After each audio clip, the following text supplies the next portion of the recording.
중에 하나입니다. 그 첫 번째는 초를, 그러니까 이 땅 가운데 인간의 몸을 입고 오신 우리 예수 그리스도, 그분의 탄생과 우리를 위해 감당하신 그 공생의 사역 가운데서 십자가라고 하는 그 구속의 사역의 결정을 통해서 저와 영혼을 구원하시기 위해서 이 땅 가운데 오신 그 예수 그리스도를 기뻐하면서 감격하고, 또 나를 위해서 오셨으니까 감사하는 그런 절기가 바로 대강절 대림절이라고 합니다. 그리고 분명한 것은 원래 이 대강절의 뜻이 대자락하면 기다린다, 강림하신다, 임하신다, 내려온다, 그런 의미죠. 그래서 동일하게 우리 가운데 내려오신다는 그런 뜻으로 대림절, 대강절이라고 교단마다 교마다 목회자마다 선택해서 쓰는 것을 봅니다. 그러니까 무슨 뜻입니까? 재림 예수 그리스도 이 땅 가운데 오셔서 우리를 위해 십자가 달려 죽으시고 가시면서 하신 말씀이 너희들 그대로 버려두지 않냐고 너희들과 함께 있을 보혜사 성령님을 내가 성만 하나님께로부터 말씀드려서 허락받아 보내주시겠다. 그 보혜사 성령님이 지금 이 자리에 저와 여러분과 함께 하신 줄 믿습니다. 근데 그 시간은 은혜의 시간이죠. 지금은. 그런데 그 가신 예수님이 이 땅에 다시 오실 때는 심판주로 오시는 겁니다. 구원주로 오셨다 가시는 그 예수님. 그 예수님의 다시 오심을 우리가 기다리는 그 시간인 것이죠. 그래서 정말 우리가 그 다시 오실 예수님을 대망하는 가슴 벅차게 기다린다고 해서, 그래서 우리 오늘 이 삶에 하나님 주신 최고의 날로 또 두 번 다시 오지 못할 감사의 날로 살아가느라고 결단하는 절기가 바로 이 대강절 대림절이 되는 것입니다. 저와 여러분이 갖고 있는 달력으로 본다면 1월이 하나의 시작이 되지만, 우리 교회로 본다면 이 대강절이 바로 한 해의 새로운 시작이 되는 것입니다. 저와 여러분의 존재와 출발, 우리가 예수 그리스도로 말미암아 하나님의 자녀가 되었던 그 뭔가 감당 못할 우리 어떤 신분의 변화에 대해서 감사하고 감격하고, 그리고 이 땅 가운데 예수 그리스도를 따르는 자, 하나님의 백성을 살아가는 저와 여러분이 또 우리를 통하여서, 저와 여러분을 통해서 또 누군가에게 그 복음을 전하고 나누고 주님이 우리를 부르실 때 감사함과 기쁨으로 주님의 오심을 맞이할 수 있는 그러한 영적인 상태를 준비해야 되는 때가 바로 이 대강절 기간이라고 생각합니다. 과거에 한때 우리 모든 믿음의 선배들은 그 가장 어려운 환경 속에서 마라나타를 고백한 자가 있었습니다. 때로는 그것이 인사말로 쓰이기도 했죠. 뜻은 뭡니까? 아멘, 주 예수여 오시옵소서. 지금 이 모든 삶의 환경 가운데 그것이 너무 좋아 보이기도 하고, 때로는 너무 힘들다 할지라도 그것은 우리들의 이 땅의 그 삶일 뿐, 주님이 우리를 영원한 천국 가운데로 부르시면 그 시간이 바로 재림의 때가 되지 않겠습니까? 그다음 그때부터는 저와 여러분 가운데 주님과 함께하는 그 천국의 삶이 저와 여러분을 위해서 준비되었다는 것, 확실한 것을, 그 신앙이 오늘 저와 여러분을 세울 수 있는 귀한 출발일들을 주님의 이름으로 축복드립니다. 저와 여러분이 영원히 살아갈 그 집, 아마 이 말씀드리면 어떻게 생각하실지 모르겠는데 저는 분명히 확신합니다. 저와 여러분의 등기부는 분이 천국에 이미 준비되어 있는 줄 믿습니다. 저와 여러분의 시선이 오늘 이 예배 자리에서 다시 주님께로 향하기를 축복합니다. 이 겨울에 오니까 참 움츠러들고 모두 예전 같으면 나가서 얼음도 지치고 뭐 하겠는데 사실 하나하나 달라진 것 같은데, 저는 특별히 집에 있어서 계단을 오르는 것도 힘들고, 이 올해 겨울 과연 어떻게 나가야 되는가. 그런데 감사한 거는요, 옛날 같으면 이 겨울의 준비가 뭡니까? 월동경 중에 대략 크게 세 가지 항목이 있었죠. 쌀, 연탄, 김장 해놓으면 대강 겨울 월동기면 해놨다라고 그렇게 생각했던 그런 시절도 있었습니다. 지금은 뭐 김치를 담그시는 분도 있고 안 담그시는 분도 계시고, 언제든지 사시사철 겨울에도 한여름 과일이 참 풍성하게 있는 때니까 그런데 제가 어저께 지난 화요일날 수요일날 이 지금 좀 주변 정리한다는 가지치기라는 걸 느낀 게 있는데요. 새삼스럽게 깨달은 게 있습니다. 그렇게 한때 아름다운 자태로 뽐잡던 그 단풍들이 다 떨어지고 앙상한 가지만 남겨있는데 그 가지치기라다고 문득 그 맨 끝에 볼품없는 힘없이 달려있는 꽃눈을 하나 보면서 문득 그런 생각이 들더라고요. 야, 하나님 참 오묘하시다. 이 바람 부는 낙하강 불어가지고 동서남북 사방팔방을 움직이면서 언제 떨어질지 모르는 그런 힘없는 가지 끝에 달린 꽃눈에도 까보니까 몇 겹이 쌓여있어요. 하나님이 이 하찮은 나무에도 하나님의 지혜를 내주셔서 이 엄동설하는 우리는 추워서 옷 하나 들고 아니면 좀 잠시 땀 흘렸다고 벗으면 감기 걸려갖고 사람의 중에 꺾어가는데 나무들은 그런 것도 없이 잘 버텨요. 이른 봄이 된 그 끝에서 마음껏 그죠? 자태를 뽐내고 꽃잎으로 꽃눈으로 활짝 펴날 수 있도록 야 하나님 참 오묘하시다. 하나님 오묘하시다. 여러분 그리고 이거 홍크가 왜 저러나 하시는 것 같은데 자연을 통해서 하나님의 그 솜씨를 한번 느껴보세요. 얼마나 행복한지 모릅니다.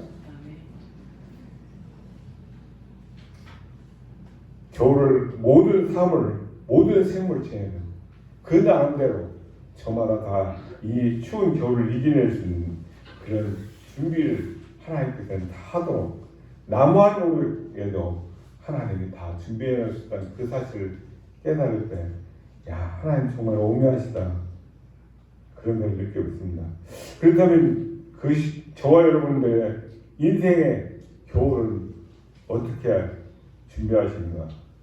나 자신이 몸이 아프거나 아니면 내 주변에 있는 가족들이 아프면 참 마음이 무거울 때가 많습니다. 사실 그로부터 자유롭기가 쉽지 않지요. 요즘은 보험회사에서는 한때는 100세 건강보험 그러더니 이제는 뭡니까? 150세 건강보험을 홍보하는 거야. 어떻게 준비해야 될지 과연 그때가 살게나 살지 물론 사실 몇 분은 계시겠죠.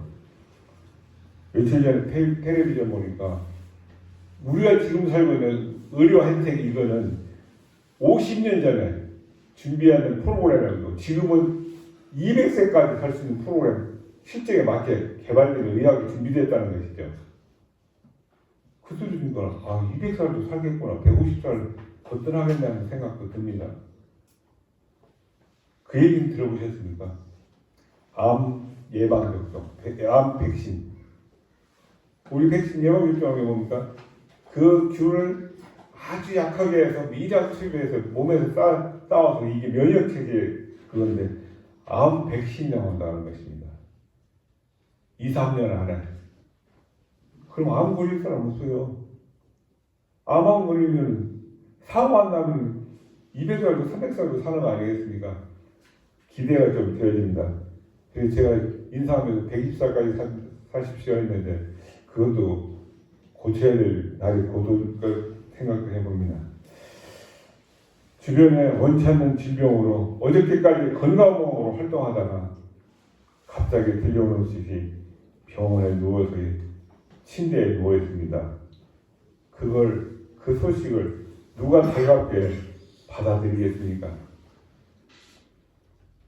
그러니까 사실은 육신적인 아픔 가운데 있다고 하는 그 사실도 인생에 있어서는 어쩌면 꽤나 힘든 겨울철 시간을 지나고 있는 것으로 보여집니다.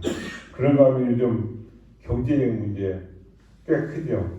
코로나 팬데믹으로 인해서 많은 자영업자들이 문을 닫고 이제는 코로나가 좀 잦아드니까 뭔가 해보겠다고 싶었는데 이제는 정치판이 깽판을 부립니다. 그래서 경제에 대해서 우려하는 목소리들이 여기저기서 터져나오죠. 어쩌면 우려라고 하는 그 단어가 막연하게 부분도 없잖아 있지만 사실 피부를 느끼면서 자신들의 독한 그 상황들을 하소연하는 부분들을 그런 분들도 어렵지 않게 만나게 됩니다. 이처럼 우리가 살아가는 삶의 환경이 방대해질 만큼 그 물질적 필요에 대한 부분도 더욱더 커져서 옛날에는 이 정도면 충분히 행복했다라고 하는 그 생각이 정말 과거가 되어져 버릴 만큼 물질적인 어려움 때문에 많이들 힘들어하는 것을 봅니다. 우리의 생각의 차이죠. 저는 대학교 다닐 때까지 이 직장에 자가용이라는 단어가 없습니다. 내 집 없습니다. 그냥 정부를 초월했는 2층씩 미니 옛날 그 뭐라고 합니까? 한강 방tuk한 주방 욕실만 있으면 행복하다. 전세만 사도 행복하다. 그런 일기장에 써야 했는데 자가용 내 집이라는 단어는 없는데 지금 어떻습니까?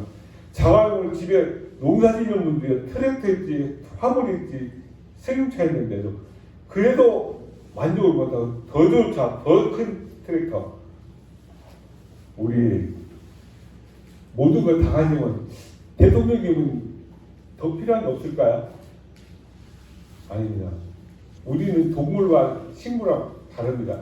하나님의 영을 받았기 때문에 지구가 완벽한 에덴 동산을 선물을 받으셨기 때문에 그 정도 사이즈가 되지 않으면 만족함을 우리가 누릴 수 없는 존재라는 걸 잊지 않고 깨달으시기 바랍니다. 그리고 현재 주어진 것은 하나님 내 삶의 가장 좋은 것으로 최고의 시간을 주셨다고 생각하면 그 삶은 행복한 삶이 될 것이라고 생각이 듭니다. 참 옛날에는 누구를 만나서 어디 식당에 하나 들어가서 밥 한 끼 먹어도 야 우리 석대 한번 풀고 마음껏 먹어보자 그렇게 대화를 시작했는데 어저께 우리가 로타리에서 찬양을 마치고 저녁 식사를 하는데 석대 풀고 마음껏 듭시다 하니까 웃으시면서 뭐 촌스러운 자태를 그렇게 바라보시던데 지금은 그럴 여유가 없는 것 같습니다. 누구를 만나서 차를 한잔 마셔도 야 오늘 다 그런 얘기 골치 아픈 얘기 하지만 편안하게 한번 마음껏 자유를 누려보자 그렇게 대화 시작하는 분들이 잘 없더라고요. 저도 역시 마찬가지지만 우리가 이렇게 살아가고 있는 삶의 환경 속에서 이처럼 인생의 겨울들이 우리에게는 어떻게 이겨가고 있는지 분명한 사실은 쉽지 않고 많은 어려움들이 있는데 하나님은 그럼에도 불구하고 그 모든 환경 속에서 우리의 인생의 겨울 속에서도 주님은 변함없이 우리와 늘 함께해 주시는 줄 믿습니다. 시편 84편 5절 7절 말씀을 시간이 없어 함께 찾아보도록 제가 읽어드리겠습니다. 주께 힘을 얻고 그 마음에 시온에 데려가 있는 복이 있나니 그들이 눈물 골짜기를 지나갈 때 그곳에 많은 샘이 있을 것이며 이른 비가 복을 채워주나이다. 그들이 힘을 얻고 더 나아가 시온에서 하나님 앞에 각기 나타내리이다. 아멘. 성경 말씀에도 때나 낭만적이고 늘 뭔가 보랏빛과 같은 인생만을 얘기해 주시면 좋을 텐데 우리의 인생의 선배들, 믿음의 선배들도 그들의 삶에 결코 쉽지 않은 그런 걸음들, 인생의 행적들을 갖고 있다는 것을 우리는 말씀을 펼칠 때마다 어렵지 않게 보게 됩니다. 수요일날 저희들이 욥기서를 살펴보고 이제 거의 마지막 막바지에 와서 40장을 접하고 있는데요. 욥의 삶은 어떻습니까? 동방에서 가장 부자, 지금 대한민국에서 가장 부자라도 어마어마한 부자인데 아시아에서 가장 큰 부자. 그런데 하나님은 그는 의인입니다. 하나님이 인정하시는 의인. 그런데 그 사람은 끝까지 항변하죠. 나는 잘못한 것이 없다. 나는 죄를 지은 적이 없다. 근데 하루아침에 10명의 자녀가 생명을 잃습니다. 그 많은 재산이 다 날아갑니다. 거기다 앞불사 자신의 몸도 기와장을 긁어야 시원함을 느낄 그런 질병에 걸립니다. 저와 여러분이 그 상황에 10분의 1만 닥쳐도 과연 신앙을 지키면 하나님 제가 제 기억에 잘못된 게 없습니다. 다 회개했는 것 같아요. 지금 저는 이렇게 살아가고 있습니다. 신앙을 지킬 사람이 몇 분이나 있을지 생각도 해봅니다. 적어도 그 모든 환경 가운데서 그들을 세우고 오늘 주신 이 말씀 속에 더 나아가서 하나님의 영광의 때 하나님의 영광이 그들의 삶 속에 그냥 임하는 것을 보게 되리라. 때로는 눈물 골짜기를 거니고 때로는 우리 인생의 그 겨울 가운데 흘리는 눈물을 누가 온전히 닦아줄 수 있을까? 그래서 안타까워하기도 하고 마음의 한자를 나눌 수 있는 것은 사실은 사랑하는 사람들이라면 할 수 있겠지만 정작 그 마음 가운데 결코 채워줄 수 없는 그 분명한 공허함 가운데서 하나님께서 저와 여러분께 채워주시는 그 은혜가 있는 줄 믿습니다. 하나님은 그렇게 저와 여러분의 삶에 가장 힘들고 아픈 그 현장 속에서 우리를 떠나지 않으시고 늘 함께 하시는 하나님이십니다. 그렇다면 우리가 인생의 겨울을 무사히 지날 수 있는 방법은 무엇일까? 겨울 하면 제가 한때 이렇게 선교답게 다녀보니까요. 이 땅에서 우리 대한민국 평생 생활하는 그 한 달 생활비가 있면은 부부가 둘이 동남아시아, 지금은 제가 최근에 안 다녀서 모르겠습니다. 필리핀이나 저 방글라데시 뭐 이 태국 같은 데 가면은 아마 VIP 생활을 누릴 수 있더라고요. 그 밥 해주는 아주머니, 빨래 하시는 분, 청소하시는 분, 경비하는 분, 그 당시 우리 돈으로 5만 원 주면은 한 분을 다 한 번씩 채워옵니다. 그리고 세 분 경비까지 해서 4사람 채워도 20만 원. 과일비가 얼마나 쌉니까? 야, 한국에서는 뭐 10,000원에 9,000원 하나씩 하는 거, 한국은 1,000원 받으면 5-6개씩 줍니다. 망고 같은 것도. 야, 이 동남아시아 따뜻한 데 와서 겨울 나고 VIP 대접받다 이런 너무 따뜻한 봄 좀 가도 되겠다. 그렇게 겨울을 나는 방법도 하나는 방법이겠다 싶은 생각이 들었습니다. 그러나 이 추위, 겨울을 진정으로 나는 방법은 무엇입니까? 가장 확실한 방법은 추위를 이기는 건 그 추위 속에 들어가는 겁니다. 제가 어렸을 때 했던 기억이 납니다. 고무신 신고 양말이 없으니까 얼마나 춥습니까? 근데 썰매 타다 우연히 나이론 양말을 어머니가 사주셨는데 이거 겨울방 다 나오고 봄까지 신어야 내년부터 신어야 될 양말을 썰매 타다 발이 빠지니까 불을 넣고 쬐다 보니까 뜨거운 게 따뜻한 데 가까이 넣으니까 나이론 확 많이 타버리더라고요. 아이고 큰일 났다. 양말 주머니에 넣고 따뜻하게 오는 방법은 무엇입니까? 고무신에다 물을 넣고 빨리빨리 걸어서 마찰에 해서 발이 딱 닿아집니다. 여기 이용하는 것이죠. 이열치열하듯이. 제가 겨울 살리면 은근히 기대하는 게 있습니다. 저는 빠지지 않고 길 가다 있으면 사 먹기도 하는데요. 곶감 여러분들 좋아하시죠? 별로 안 좋아하시나요? 곶감의 최고 상품은 제가 먹어본 중에서는 그래도 상주 곶감이 유명하지만 상주보다는 영동 곶감이 더 좋습니다. 왜냐하면 모든 과일이 낮에는 진짜 이마 벗어질 정도 뜨겁게 햇빛을 받고 아침 저녁으로는 아주 진저칠 정도로 싸늘한 온도 변화가 심한 곳에서 자라고 거기서 건조되고 한 그런 과일이 정말 맛있다 상품이다라고 저는 자신있게 말씀드립니다. 추위도 더위도 어떤 환경 속에서도 이겨낼 수 있는 그 생명이 가장 강한 생명이고 가장 건강한 생명이고 그리고 어떤 환경 속에서 그 환경을 뚫고 하나님의 생명의 역사를 보게 하는 귀한 출발이 되어주는 줄 믿습니다. 그렇다면 저와 여러분의 영적 생명력을 또한 그러할 줄 믿습니다. 문제의 자리, 하나님의 역사의 현장이 되고요. 믿음, 저와 여러분의 믿음에 증명하는 자리가 되는 줄 믿습니다. 위기를 닥쳐보면 압니다. 그 사람이 생명을 걸고 사형장에 형장의 이틀로 쏟아지는 그 순간이 된다면 정말 그리스도인지 가짜인지 판명이 되는 것이죠. 오늘 본문에서 예수님의 부모와 아기를 데리고 예루살렘에 올라가고 있습니다. 이유가 뭡니까? 22절에 24절 함께 읽어볼까요? 시작.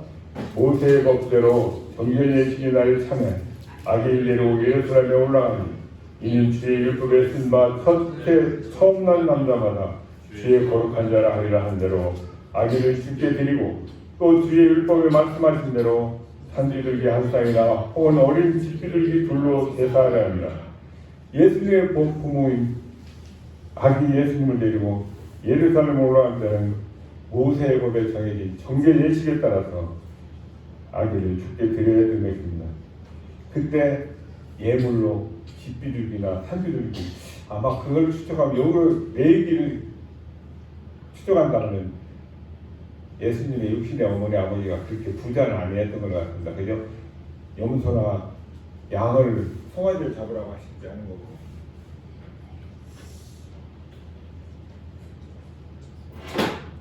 레위기 12장에 기록된 내용에 첫 태어난 남자 곧 장자죠. 하나님의 거룩한 자라는 이 말씀 출애굽기 13장에 기록된 내용인데요. 애굽에서 이스라엘 사람들을 구원하실 때 애굽의 장자들 다 하나님이 죽이시고 이스라엘 장자를 삼으신 그 사건, 유월절 사건이죠. 그에 따라 모든 이스라엘 백성들은 장자를 하나님께 구별해 드렸던 것입니다. 누가는 이 사건을 왜 이 시점에 기록하고 있을까요? 그 이유는 예수님 역시 이 땅에 태어나셨을 때부터 하나님의 말씀 율법 아래에 계셨고 모든 율법을 다 지켜 행했다는 것을 밝혀주기 위해서라고 봅니다. 또 자기 백성을 구원하기 위해서 하나님께 거룩한 자로 구별되셨음을 드러내기 위해서라고 봅니다. 율법 위에 계시며 이미 거룩하신 분께서 자기 백성들 저와 여러분 온 인류를 구원하시기 위해서 율법 아래로 오시고 구별됨을 받으셔야만 했던 것. 성경은 이처럼 예수 그리스도께서 이 땅에 태어나시므로 언제나 고난 아래 계셨으며 구원의 사역으로 위해서 이토록 애쓰셨다는 것을 정리해 주고 있습니다. 두 번째로 이 아기 예수님과 그 부모가 예루살렘에서 누군가를 만납니다. 그 만난 사람이 누구입니까? 그리고 그는 성령님께로부터 어떤 지시를 받고 있습니까? 우리 25절에서 33절 함께 읽어보겠습니다. 시작. 예루살렘에 시몬이라는 사람이 있으니 이 사람은 의롭고 경건하여 이스라엘의 위로를 기다리는 자라. 성령이 그 위에 계시더라. 그가 주의 그리스도를 보기 전에는 죽지 아니하리라 하는 성령의 지시를 받았더니 성령의 감동으로 성전에 들어가며 마치 부모가 율법의 관례대로 행하고자 하여 그 아기 예수를 데려오는 자 시몬이 아기를 안고 하나님을 찬송하여 이르되 주제 열전에 말씀하신 대로 영을 평안히 놓아주시는도다. 내 눈이 주의 구원을 보았사오니 이는 만민 앞에서 예배하신 것이요 이방은 주님 이시로 주의 백성 이스라엘의 영광이다 하니 그의 부모가 그에 대한 말을 놀랍게 여기다. 오늘 지금 저와 여러분이 읽은 말씀에는 아주 나이가 연로한 두 분이 나옵니다. 누굽니까? 시므온과 한나. 시므온은 어떤 사람입니까? 25절이니까 예루살렘에 시므온이라는 사람이 있으니 이 사람은 의롭고 경건하여 이스라엘의 위로를 기다리는 자라. 성령님이 그 위에 계시더라. 예수님께서 성전에서 정결 예식을 하는데 예루살렘 성전에 시므온이라는 사람이 있었습니다. 성경은 그 시므온을 의롭고 경건하여 이스라엘의 위로를 기다리는 자로 설명하면서 더 나아가 성령님께서 함께 하시는 사람으로 소개하고 있습니다. 놀랍게도 그는 성령님이 주의 그리스도를 보기 전에는 죽지 못한다. 네가 죽기 전에 반드시 너희들이 원하는 메시아, 너희들을 구원할 구원자를 보게 될 것이라는 것이죠. 다시 말하면 내가 오실 메시아를 보기 전에는 절대로 내가 눈을 감을 수 없습니다. 나는 눈 못 감습니다. 그 얘기죠. 하나님께로부터 아주 특별한 사명을 받았다라고 보는 것입니다. 이스라엘 나라가 어떻습니까? 솔로몬의 다음 그 아들 르호보암 때 북이스라엘 남유다가 갈라지면서 먼저 북이스라엘이 망하고 아수르에 대해서 남유다가 바벨론에 의해서 망하고 난 다음 이스라엘 나라라고 하는 그 나라는 자신들의 주권에 의해서 유지된 나라가 아니라 남의 나라, 남의 생각에 의해서 무려 500년 가까운 시간을 참 나라 없이 자기 주권도 없이 그렇게 살았던 민족입니다. 지금 이 누가복음 2장에 지금 이 상황은 뭡니까? 로마 제국 치하에 있는 그런 상황인데요. 그렇게 500년 흐르고 있는 동안 그들의 머릿속 속에는 뭔가 결코 놓쳐지지 않는 것이 있습니다. 그것은 바로 언젠가는 우리를 구원하실 약속의 말씀 메시아 그분 것입니다. 메시아 대망 그 메시아를 소망하는 그 DNA가 전해지고 있습니다. 그날의 역사에 있어서 이제는 나이가 많아서 인생의 황혼을 보내고 있는 나이 많은 이 시므온 할아버지가 그 가운데 성령님의 충만함을 통하여서 그에게 주신 사명이 무엇입니까? 이제 이 땅 가운데 곧 메시아가 오실 거니까 나는 그 메시아를 기다린다는, 그래서 성경에 늘 기도하고 있다는 것이죠. 그런데 처음 난 아기를 항상 성경 가운데 데려오는 그 율법 관례대로 정결 예식을 치르고자 그 아이를 아버지 요셉, 어머니 마리아가 안고 오는 것을 한눈에 딱 보고 알아봤다는 것입니다. 뭐요? 너무 보고 싶었으니까, 진짜 보고 싶었죠. 한눈에 단박에 알아본 것입니다. 그러면서 뭐라고 말씀합니까? 28절을 우리가 읽었고요. 시므온이 아기를 안고 하나님을 찬송하여 이르되 주제여 이제는 말씀하신 대로 종을 평안히 놓아주시는도다. 내 눈이 주의 구원을 보았사오니 이는 만민 앞에 예배하신 것이요 이방을 비추는 빛이요 주의 백성 이스라엘의 영광입니다. 한마디로 표현한다면 이제 이 땅 가운데 진짜 소망의 주 예수 그리스도를 내 눈으로 보게 하셨으니까 이 메시아를 만난 이 감격으로 이제는 눈을 감아도 여한이 없습니다. 그렇게 찬송을 하고 있는 것입니다. 분명 그 성경에는 이 시몬과 안 담아있는 것이 아니라 많은 사람들이 있었을 텐데도 불구하고 예수님이 그 아기 예수님이 그리스도이신 줄 깨달은 사람은 오직 시몬과 안나 둘뿐이었다는 것입니다. 누가 보면 그저 평범한 할아버지였다면 아마도 이쯤 나이 되면 시력이나 아마도 제대로 보지도 못했을 건데 아기 예수님이 하나님 보내신 메시아인 것을 어딘데 단번에 알아봤다는 것입니다. 그것이 뭡니까? 그와 함께 하신 성령님의 능력 덕분이라고 저는 생각합니다. 시몬은 아기 예수님을 안고 하나님을 찬송합니다.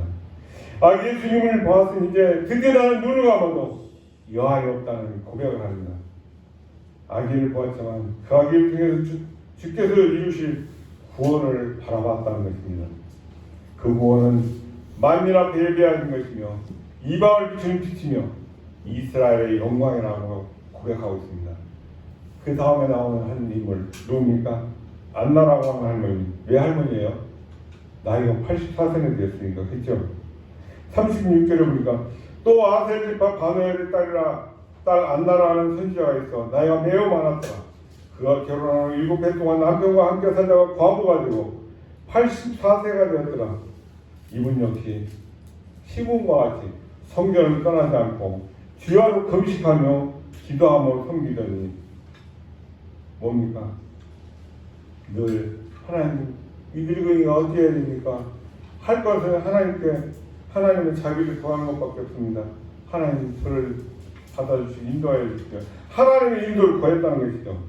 그런데 38절 보니까 마침 이때 나 하나님께 감사하고 예루살렘의 성장을 바라는 모든 사람에게 그에 대하여 말하니라. 아멘. 바로 이 안나 역시 여선지자 역시 아기 예수님을 만나고 나니까 그 가슴의 벅참으로 바로 우리가 기다리는 이 메시아가 드디어 이 땅 가운데 오셨다. 이제 너희들의 그 모든 죄의 문제는 이제 끝났다. 죄로부터의 자영광을 선포하는 이 선지자의 마지막 외침이 이 말씀 속에 기록되어 있는 것입니다. 그렇다면 저와 여러분은 이 시간 무엇을 기다리시고 계십니까? 우리가 이 대강절을 보내면서 또 성탄절을 맞이하면서 다시 오신 예수 그리스도 언제라도 그 주님 저와 여러분 가운데 임하시옵소서. 마라나타 저와 여러분의 고백이 단지 우리의 머릿속에서만 아니 우리의 입가에서만 맴도는 것인가? 정말 진정으로 나의 가슴 속 주님을 기다리는 그 기다 간절함이 있는가라고 하는 것을 질문드리고 싶습니다. 저도 사실 한때는 이 마라나타 신앙고백에 대해서 순간순간 고민들이 있었습니다. 살아오면서 어머니 너무 연약해서 늘 약하다는 말씀에 40살면 다른 사람 80살 한 것이다. 그렇다면 나 40을 못 산다는 말씀인가? 장가를 가야 되나? 인생으로 이 땅에 왔으면 결혼 한번 해봐야 되지 않을까? 나는 하면 이생 한번 봐야 되지 않을까? 이런저런 머릿속에 생각들을 많이 있었습니다. 근데 언젠가부터는 그 부분에 대해서도 자녀들에 대해서 하나님 혹시 이날 나를 일방에 부르신다면 그러면서 주저함 없이 떠날 수 있는 그 마음 하나님 감사합니다. 내일, 모레, 내년, 다음 달, 10년 뒤 생각 안 하겠습니다. 오늘 눈 뜨면 하나님 오늘 안 불러 가셨군요. 하루를 또 주셨으니까 제 인생의 마지막 날로 최선을 다해서 감사하면서 기쁨으로 살겠습니다. 그렇게 감사하면서 산다고 다짐해도 저녁에 자기 와서 하루를 반성해보면 24시간 중에 2분 40초만이라도 하나님이 흡족해 하신 만큼 살았는가 그렇지 못했다는 생각을 할 때가 참 많은 것을 봅니다. 예, 저와 여러분 이 생각하면 참 저 사람 염세적이네. 저는 마음을 비우니까요. 그래 하루하루 사는 그 내게 주신 날이 하나님께서 나를 이 땅에서 허락하신 마지막 날이라고 생각하면서 저의 삶을 최선을 다해 살려고 하나님 기뻐하시는 일을 하나를 더 해보고 싶다는 그런 생각을 해봅니다. 가장 최고의 삶을 살아갈 수 있는 그 출발이 바로 예수 그리스도의 재림을 갈망하는 가운데 그 시작이 이루어지는 줄 믿습니다. 그래서 세상의 끝에서 주님은 새로운 시작을 저와 여러분을 통해서 보여주시고 있는 것입니다. 심리학자들이 20대에서부터 60, 70대까지 각 연령대별로 여러 가지 문화적으로 설문조사를 하는 게 있습니다. 오늘이 당신의 가족들과 마지막 시간이라면 꼭 해줄 한마디가 있습니다. 무슨 말을 해주시고 있습니까? 그렇게 질문하니까 꼭 엎치락뒤치락 이 얘기를 다투는 단어가 있습니다. 무슨 단어라고 생각하십니까? 내 마지막 시간이나 무슨 말씀 해주겠습니까? 자녀들에게, 손자들에게 한번 생각해 보세요. 죽음에 대해서 생각 안 해보셨습니까?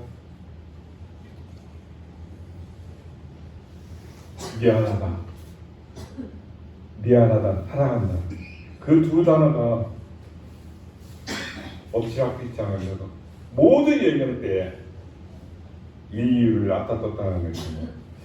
우리가 이런 삶을 놓고 가장 소중하게 여기는 그 마지막 순간에 사랑하는 이들에게 하고 싶은 말 두 마디. 미안하다, 사랑한다. 여러분들께 묻겠습니다. 그 말을 오늘 이 시간에 해줄 수는 없습니까? 주님이 저와 여러분의 삶에 이 말씀을 들려주심으로 오늘을 하나님 앞에 최고의 날로 살아가도록 변함없는 주님의 은혜와 살아가도록 우리를 부르실 때 우리는 사랑하는 가족들과 우리의 삶에 그 천국의 삶을 살아갈 수 있습니다. 가장 사랑하는 사람에게 늦지 않도록 오늘 지금 이 시간에 사랑한다, 미안한다. 그 마지막 순간을 하나님 앞에 가장 아름답게 드릴 수 있도록 가장 최선의 준비를 할 수 있도록 우리에게 오늘 이 말씀을 주신 줄로 저는 믿습니다. 적어도 미안하다, 사랑한다는 말을 미루지 말고 하시길 부탁드립니다. 하나님께서 주신 음성처럼 이제 시몬도 안 나도 더 이상 야한이 없다. 왜요? 이제 우리 가운데 모든 무거운 짐과 죄와 사망의 그 권세로부터 나를 거두어 주시오. 그리스도로 말미암아 온전한 해방과 하나님의 함께 하심에 대한 영원한 축복이 우리의 것이고 나의 것이라고는 그런 믿음의 선포가 저와 여러분 가운데도 있기를 주님의 이름으로 축복합니다. 이 겨울이 지나면 풍성한 봄을 맞이하게 됩니다. 이때를 준비하고 이때를 분별할 수 있는 영적인 눈이 저와 여러분들에게 열려야 될 줄로 믿습니다. 디모데후서 3장 1절 빨리 찾아보시기 바랍니다. 디모데후서 345쪽 디모데후서 3장 1절에서 5절 말씀 제가 읽어드리겠습니다. 너는 이것을 알라. 말세에 고통하는 때가 이르러 사람들이 자기를 사랑하며 돈을 사랑하며 자랑하며 교만하며 비방하며 부모를 거역하며 감사하지 아니하며 거룩하지 아니하며 무정하며 원통을 풀지 아니하며 모함하며 절제하지 못하며 사랑하며 선한 것을 좋아하지 아니하며 배신하며 조급하며 자만하며 쾌락을 사랑하며 하나님 사랑하는 것보다 더하며 경건의 모양은 있으나 경건의 능력을 부인하니 이 같은 자들에게서 네가 돌아서라. 아멘. 제가 참 빨리 읽었습니다만 2절만 다시 함께 읽어보겠습니다. 시작.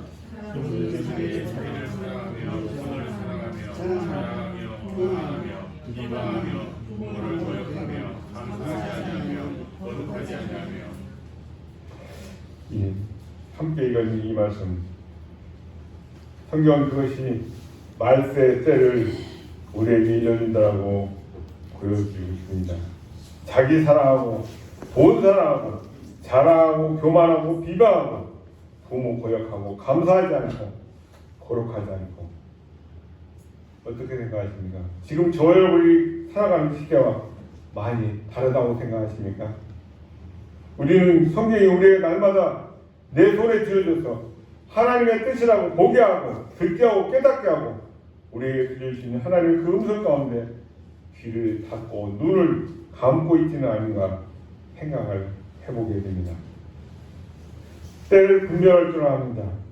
우리 인생의 겨울을 넘어서 우리를 위해서 그 복을 준비하고 계시는 하나님의 역사의 주인공이 될 줄로 믿습니다. 그저 그냥 흐름 속에서 세류에 묻혀서 마치 흐름이고 대세이냐 흘러가는 그런 우리의 삶이 아니라 하나님께서 주신 말씀은 바로 내가 속해 있는 그 삶의 환경과 오늘을 분별하라고 하는 말씀이라는 사실을 깨달으시기 바랍니다. 그리고 경건의 모양만 가진 그런 삶이 아니라 경건의 능력이 저와 여러분의 삶을 통해서 복의 통로로 내 안에 있는 예수 그리스도를 말미암아 기꺼이 나눠주는 베푸는 복의 통로로 살아가기를 원하시는 하나님의 영광을 하시길 바랍니다. 대강절 마지막 시간을 보내면서 교회를 보면 이게 1월달에 7월 시작이라고 앞에서 말씀드렸습니다. 우리는 다시 한번 우리의 신앙을 하나님 앞에서 말씀 앞에서 추스리시기를 축복합니다. 하나님은 늘 저와 여러분에게 기회를 주십니다. 어떻게 해서든지 기회를 주시고 어떻게 해서든지 돌이킬 수 있도록 원하시고 하나님 뜻 가운데서 하나님이 원하시는 그 길을 걸어갈 때 오늘 저와 여러분의 삶 속에서 가장 생생한 하나님의 역사를 보게 하실 줄 믿습니다. 전도서 12장 1, 2절의 말씀 청년의 때에 관한 말씀이 나오죠. 너는 청년의 때에 너희 창조주를 기억하라. 곧 권고한 날이 이르기 전에 나는 아무 낙이 없다고 할 해들이 가깝기 전에 해와 빛과 달과 별들이 어둡기 전에 비 뒤에 구름이 다시 일어나기 전에 그리하라. 아멘. 청년 성경에서 의미하는 것은 나이가 많고 적음을 의미하는 것이 아닙니다. 우리가 적어도 하나님 앞에 깨어있는 자, 하나님의 뜻대로 살기를 원하는 자, 나이가 85세가 되었어도 저 땅을 남들은 가지 않으려 하고 거기 거인들이 살고 있고 어마무시한 정경기를 가지고 한순간에 우리를 넘어뜨릴 것 같은 그 어마어마한 적들이 있다 할지라도 저 산지를 하나님이 내게 주셨습니다. 이 믿음 하나 갖고 나왔던 그 갈렙처럼 늘 하나님의 뜻을 분별하고 오늘 본문에 나온 이 시몬과 한나 이 어르신들처럼 저와 여러분들의 삶에 인생의 화음 가운데서 하나님 나에게 원하시는 삶은 무엇인가를 분별하기 위해 깨어있는 자들을 성경은 영적 청년이라고 부르고 있는 것입니다. 그런 의미에서 우리 시온석교회 모든 믿음의 식구들이 바로 그러한 영적 청년들이 되실 줄 믿습니다.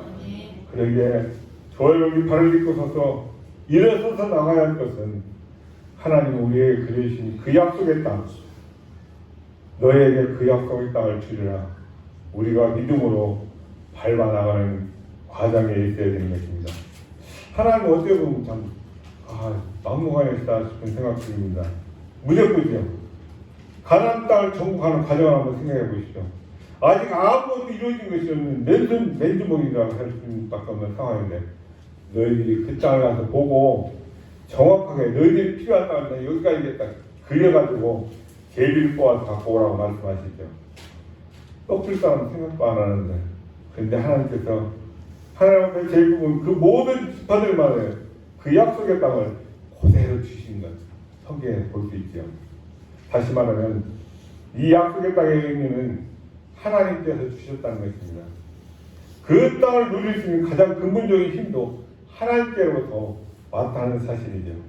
그래서 그 지파들마다 꼭 레위기를 통해서 그 성읍을 차지할 수 있도록 하나님 하시는 겁니다.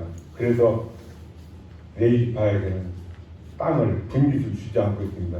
그들의 삶 가운데 더 이상 이 땅 가운데서는 우상 숭배를 하지 않고 우리가 보았던 그 말세의 징조들처럼 하나님을 위반하고 자신들의 욕심에 따라서 살아가지 않고 하나님만 예배함으로 하나님의 뜻을 분별함으로 하나님을 붙잡고 살아가는 인생들을 통해서 그 약속의 땅에 진짜 주인으로 살아갈 수 있도록 하나님께서 그들에게 은혜를 더해 주신 줄로 믿습니다.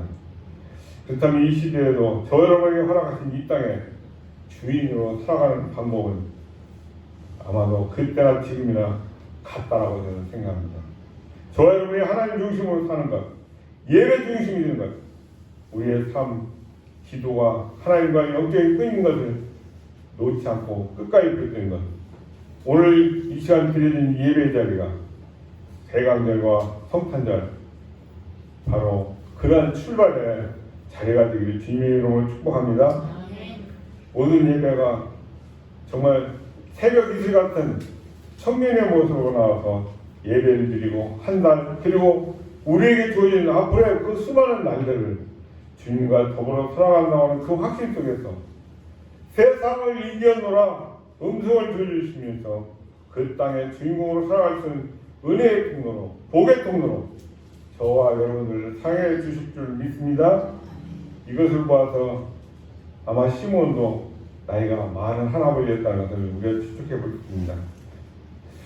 겨울이 지나고, 겨울은 항상 전제 조건이죠. 겨울이 지나면 아무리 강추위라도 언젠가는 반드시 오는 게 있습니다. 봄이 옵니다. 그렇죠? 저와 여러분 안에 이미 생명이 되신 그 예수 그리스도와 저와 여러분을 통해서 그 생명의 꽃들을, 그리고 생명의 열매들을 준비해 가고 계신 줄 믿습니다. 그 생명의 통로이자 복의 그릇으로 저와 여러분의 삶이 하나님 앞에서 아름답게 드려질 때 하나님께서 그 영광을 받으시고 이 대강절과 성탄절 기간을 통해서 우리의 영광이 새롭게 되는 은혜를 우리에게 허락하여 주실 줄 믿습니다.